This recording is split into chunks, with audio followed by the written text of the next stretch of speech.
Good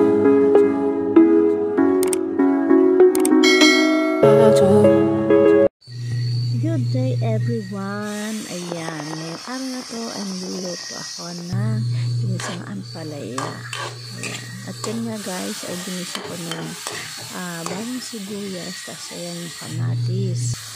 Ayan. Tapos nilagyan ko ng paminta. Siyempre, kailangan ng paminta.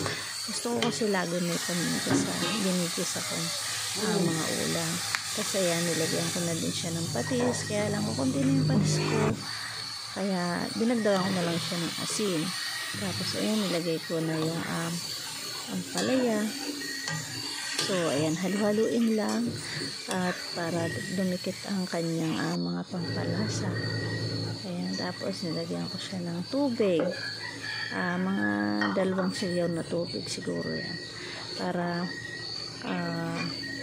maano siya, lalabugin pa kasi yung yung ampalaya. Tapos ayun guys, pasensya na kayo sa nakakita nyo, may hugas-hugas na yun. Tapos binili kasi yan ng asawa ko yung bangus at nagsisigang daw.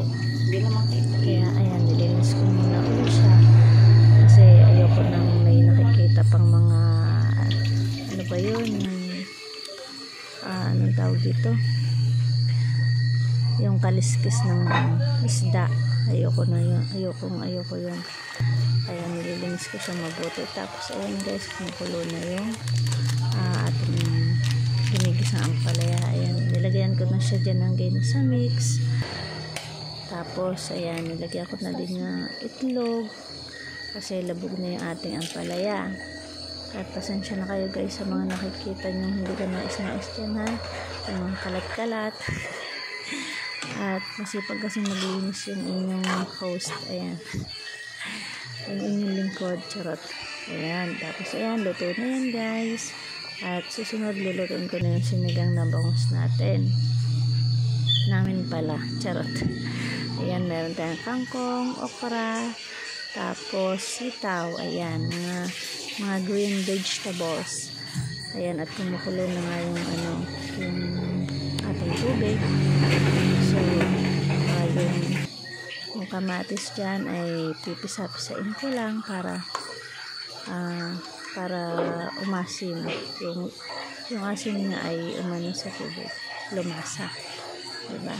Kasi yan, ilalagay ko na guys yung 3 perasong bangus na hiniwa-hiwa. 4 talaga yan guys, kaya lang yung isa pinirito ko kasi gusto ko prito. Ayoko kasi sa ganyan lang. Yung bangus gusto ko piniprito. Ayan, tapos nilagay na natin yung mga gulay, sitaw at saka okra. Pinaka gusto ko dyan yung okra. Gusto ko kasi yung okra. Masarap yung okra. Malagkit-lagkit. Kainin. Charis. Ayan, nilagay ko na yung yung pampaasim, sinigang mix natin. Bitgabi yan, bitgabi. Kaya medyo malapot-lapot yung sabaw niya Tsaka hindi ko masyado dinanahan ng sabaw kasi konti lang yung ating lahaw. Kaya ayan guys, salamat sa panonood.